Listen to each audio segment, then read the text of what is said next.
हरिओम। आज हम सब वैशाख महात्म के 14वें अध्याय की कथा का श्रवण करेंगे। तो श्रुतदेव जी कहते हैं कि हे राजन, मैं एक आख्यायिका कहता हूँ, उसे आप ध्यान देकर सुने।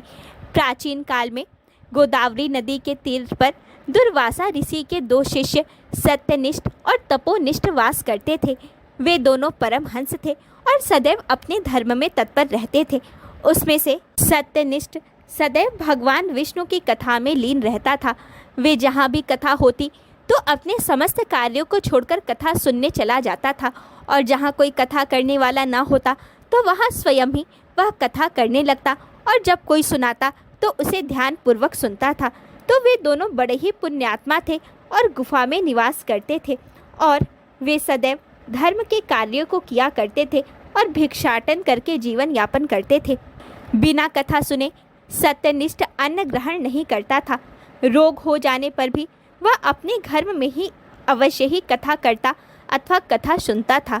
हे राजन, जहाँ पर भगवान विष्णु की कथा नहीं होती, भगवान का कोई मंदिर नहीं होता, और जहाँ पर धर्म के कार्य नहीं होते, तो वहाँ यदि कोई मरण को प्राप्त होता है तो वह दुर्गति को ही प्राप्त करता है।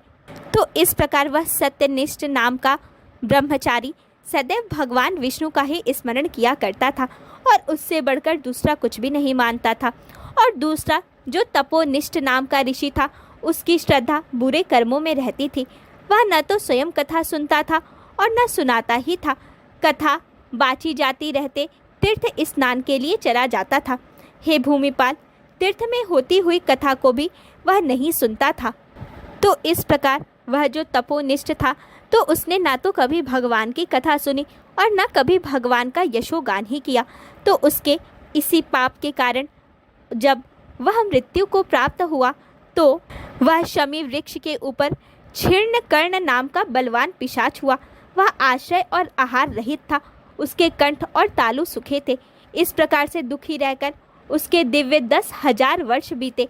निराहार और अति दुखी रहता हुआ वह अपने तारण करने वाले को नहीं उसने देखा। अपने किए पर चिंता करने के कारण वह भूख के मारे घूमते हुए उस मूढ़ बुद्धि ने मोक्ष नहीं प्राप्त किया। उस दुरात्मा के शरीर पर जब वायु का स्पर्श होता था तो उसके लिए वह भी अग्नि के समान होता था, और उसे समस्त फल पुष्प इत्यादि विष के समान जान पड़ते थे। इस स्थिति में उस निर्जन वन में इस विचारे कुकर्मी ने कहीं भी सुख प्राप्त नहीं किया।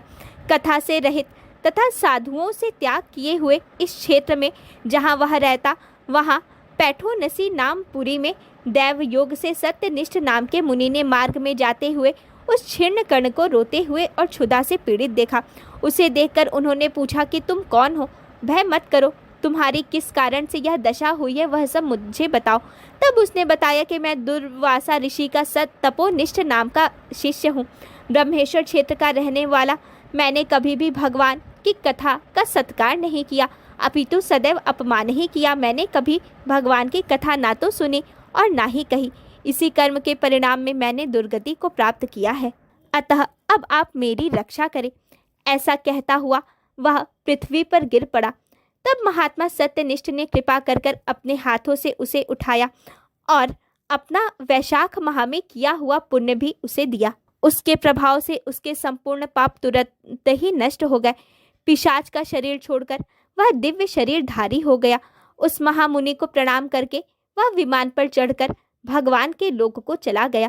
तब सत्यनिष्ठ नाम का बुद्धिमान ऋषि पैठीनसी नगरी में गया और बारंबार महात्म्य सुनने के विषय में विचार करने लगा।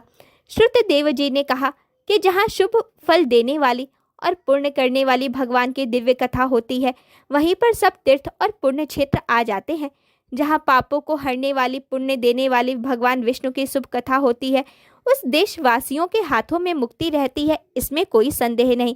और वह सत्यनिष्ठ सदैव भगवान की कथा कहा करता था, अतः उसके हाथों में मुक्ति का वास था और इसी से उसने उसे मुक्ति दे दी। तो वैशाख महात्म के नारद और अम्बरीश संवाद में पिशाच मुक्ति प्राप्ति नाम का 14वां अध्याय समाप्त हुआ। ओम शांति ही शांति ही शांति ही।